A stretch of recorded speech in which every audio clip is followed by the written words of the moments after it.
Hello friends, आज हम बात करने वाले हैं एसबीआई में फाइनल सिलेक्शन के बाद एलपीटी के बारे में। अब एलपीटी क्या है?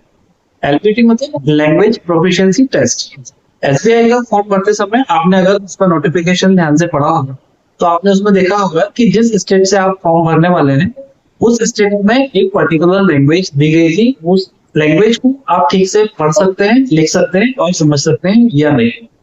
अगर आपने ज्यादा वैकेंसी के लालच में किसी दूसरे स्टेट से फॉर्म भरा है, सपोज अगर आप मध्य प्रदेश के रहने वाले हैं और आपने गुजरात में ज्यादा वैकेंसी देखकर या कम कट ऑफ के लालच में वहां से फॉर्म भरा है, तो आपको गुजराती अच्छे से आती है या नहीं, क्योंकि आपको गुजरात स्टेट के कस्टमर्स के साथ डीलिंग करना होगी और गुजराती में बात करना होगी। तो आपको गुजराती अच्छे से आती है या नहीं, ये चेक करने के लिए आपका लैंग्वेज प्रोफिशिएंसी टेस्ट होगा। अब बहुत सारे बच्चों के मन में ये डाउट है कि सबका लैंग्वेज प्रोफिशिएंसी टेस्ट होगा या नहीं।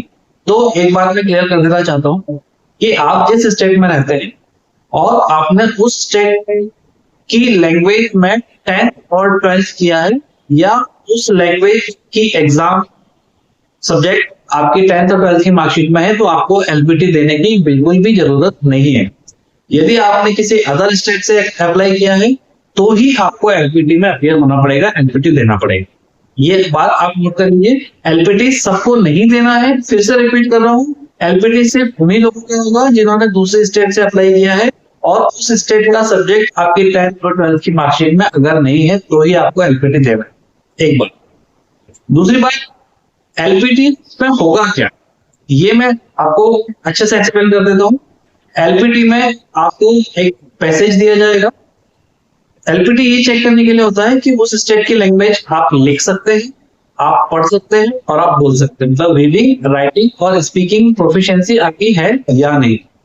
तो एक पैसेज दिया जाएगा, उस पैसेज से रिलेटेड आपको कुछ क्वेश्चंस दिए जाएंगे और उनके आंसर्स आपको लिखना है। अब आपने पैसेज को अच्छे से पढ़ लिया, समझ लिया और उसके आंसर्स लिख दिए। दो बातें तो क्लियर हो गई, आप अच्छे से पढ़ सकते हैं और आप अच्छे से लिख सकते हैं, लेकिन आप अच्छे से बोल सकते हैं या नहीं, ये कैसे क्लियर हो?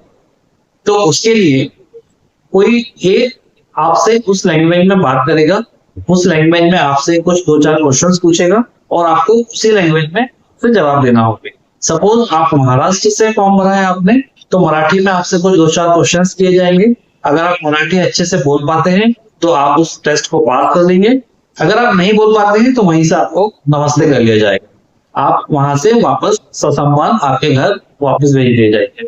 तो बच्चों, यदि आपने किसी दूसरे स्टेट से फॉर्म भरा है तो अभी आपके पास टाइम है। अगर आप उस लैंग्वेज में प्रोफिशिएंट नहीं है तो इतने टाइम में आप अच्छे से उस लैंग्वेज को सीख सकते हैं, समझ सकते हैं, पढ़ सकते हैं। एलपीटी की अगर हम बात करें तो अगर आपको 10 क्वेश्चन दिए हैं मैसेज में, अगर आपने 5 क्वेश्चन के भी सही जवाब दे दिए तो आप एलपीटी का प्रोसेस पास कर लेंगे और थोड़ी बहुत भी अगर आप बोल सकते हैं तो आप आसानी से उसको पास कर सकते हैं। बहुत ज्यादा टिपिकल नहीं होता है। ठीक। दूसरा, कुछ बच्चों के डाउट्स थे कि एलपीटी ऑनलाइन होगा या ऑफलाइन होगा। ये मैं क्लियर कर देता हूं कि एलपीटी 100% ऑफलाइन होगा। आप ऑनलाइन क्वेश्चन नहीं होगा, सब कुछ ऑफलाइन होगा। क्लियर?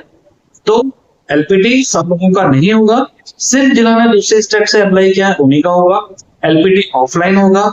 एलपीटी में उस स्टेट की लैंग्वेज आपको पढ़ना होगी, आपको लिखना होगी और आपको बोलना होगा।